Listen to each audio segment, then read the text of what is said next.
Assalamualaikum warahmatullahi wabarakatuh. Selamat siang anak-anak. Bagaimana kabarnya hari ini? Semoga semuanya sehat ya. Di sini perkenalkan dulu, nama Ibu Erma Selieni, Ibu perwakilan dari kelas 5H. Ibu akan memberikan kalian materi yang berjudul model dalam pembelajaran IPA. Ibu di sini akan menjelaskan dulu apa sih pengertian model pembelajaran IPA. Model pembelajaran IPA adalah sesuatu desain yang menggambarkan proses rincian dan penciptaan situasi lingkungan yang memungkinkan siswa berinteraksi sehingga terjadi perubahan atau perkembangan pada siswa. Model pembelajaran itu ya dimaksud juga sih terjadinya perubahan atau perkembangan pada diri siswa. Sedangkan menurut Kamus Bahasa Indonesia tahun 2003 yaitu 1. Ilmu dan seni menggunakan sumber daya bangsa untuk melaksanakan kebijaksanaan tertentu dalam perang damai. 2. Rencana yang cermat mengenalkan kegiatan untuk mencapai sasaran khusus. Sedangkan menurut Ismail tahun 2003 menyatakan bahwa model pembelajaran mempunyai 4 ciri khusus yang tidak dipunyai oleh strategi atau metode tertentu. Bu, bagaimana sih bentuk-bentuknya, bentuk 4 ciri menurut Ismail itu? Ibu akan menjelaskan. Yang pertama, satu rasional teoretik yang logis disusun oleh untuk perancang. Sedangkan kedua, tujuan pembelajarannya akan dicapai. Yang ketiga, tingkah laku mengajar yang diperlukan agar model tersebut dapat dilaksanakan secara berhasil. Dan yang keempat, lingkungan belajar yang diperlukan agar tujuan pembelajaran itu dapat tercapai. Model pembelajaran ini mempunyai 2 sifat, yaitu teaching models atau model teaching. Memiliki makna lebih luas dari metode, strategi, atau pendekatan dan prosedur. Istilah model pembelajaran adalah pendekatan tertentu dalam pembelajaran yang tercapai dalam tujuan teks, lingkungan, sistem manajemen, ARES tahun 1997.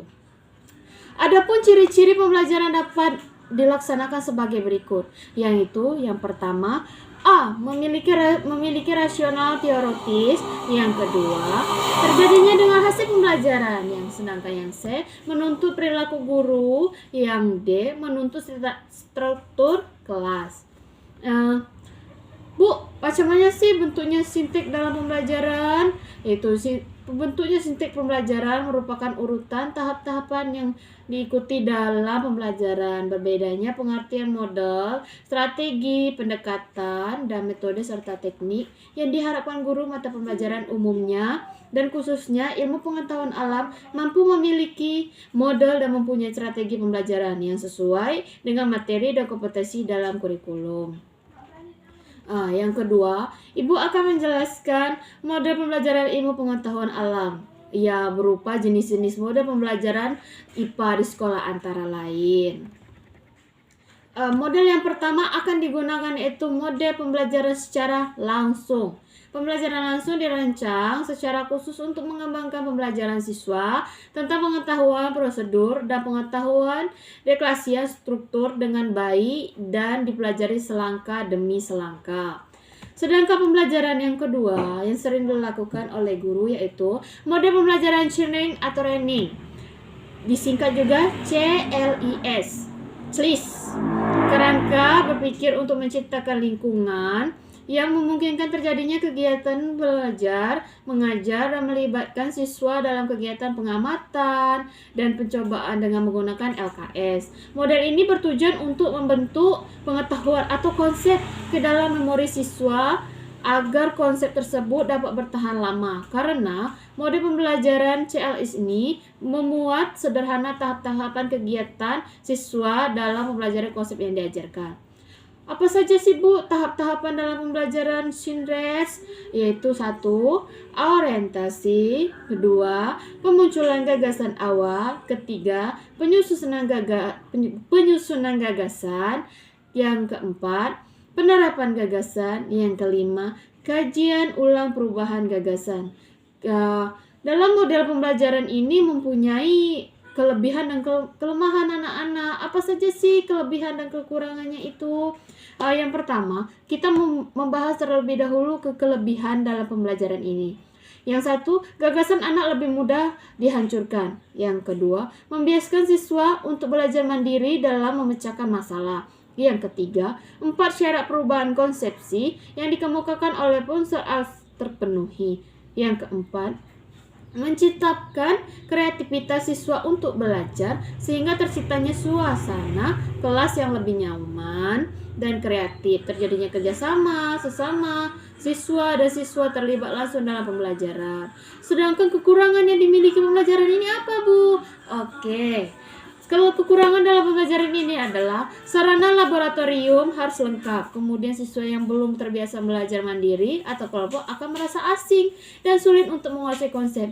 Itulah kelemahan yang dilakukan model pembelajaran ini. Yang ketiga, Ibu akan menjelaskan model pembelajaran berbasis masalah. Beberapa definisi tentang pembelajaran berbasis masalah ini sebagai berikut ya. 1. Pembelajaran berbasis masalah merupakan suatu pendekatan pembelajaran yang menyajikan masalah konseptual sehingga merangsang siswa untuk belajar. Sedangkan yang B, pembelajaran berbasis masalah merupakan suatu metode pembelajaran yang menantang siswa untuk belajar bagaimana sih bentuk belajar, bekerja secara berkelompok untuk mencari solusi dalam permasalahan nyata. Yang ketiga, pembelajaran berbasis masalah adalah strategi pembelajaran yang merangsang siswa aktif untuk memecahkan permasalahan dalam situasi nyata. Bu, apakah di sini ada juga kelebihan dan kekurangan? Ya tentu, di sini juga ada kelebihan dan kekurangan dalam model pembelajaran berbasis masalah.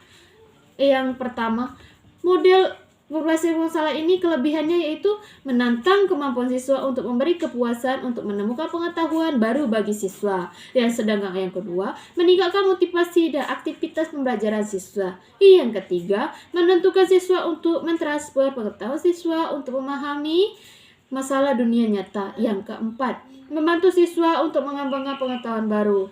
Bu, boleh jelaskan tentang apa saja sih kelemahan dalam model pembelajaran masalah ini? Baiklah, kelemahannya yaitu manakala siswa tidak memiliki niat atau tidak mempunyai kepercayaan bahwa masalah yang dipelajari sulit untuk dipecahkan, maka mereka akan merasa enggan untuk mencobanya. Sedangkan yang kedua, untuk sebagai siswa beranggapan bahwa pemahaman mengenai materi yang diperlukan untuk menyelesaikan masalah menganggap mereka harus berusaha untuk memecahkan masalah yang sedang dipelajari, maka mereka akan belajar apa yang mereka inginkan. Bagaimana memilih model atau metode pembelajaran IPA, Bu? Dalam memilih model atau metode pembelajaran IPA disesuaikan program kompetisi, misalnya kompetisi pengamatan, kompetisi penyusunan, kompetisi hipotesis, kompetisi pembuatan grafik, penguasaan rumusan, dan lain sebagainya. Maka metode tentu akan berbeda. Unsur-unsur selain kompetisi yang perlu perhatikan dalam memilih model pembelajaran yaitu sarana atau alat, 2 materi ajar atau bahasa ajar, siswa. Sarana atau alat bisa bila dihubungkan dengan bahan ajar maka akan menjadi bahan ajar menjadi efektif. Bahan ajarnya apabila dihubungkan dengan siswa maka perlu meninjaukan tingkat kesungkaran atau tingkat kemampuan, dan sarana atau alat bila dihubungkan dengan siswa maka hendaknya akan mewujudkan efisiensi pembelajaran. Yang terakhir, Ibu akan menjelaskan penerapan dalam model pembelajaran IPA. Secara benar, mengikuti sintaknya sesuatu karakter materi serta karakter siswa, maka penerapan model pembelajaran yang didahului dengan suatu pengembangan diharapkan mampu meningkatkan kualitas pembelajaran siswa, berdampak dari output harus hasil belajar siswa yang lebih baik. Nah, itulah saja yang dapat Ibu sampaikan tentang materi kita pada siang hari ini. Semoga anak-anak bisa lebih paham lagi. Kita lanjutkan untuk minggu depan. Ibu akhiri, Assalamualaikum warahmatullahi wabarakatuh.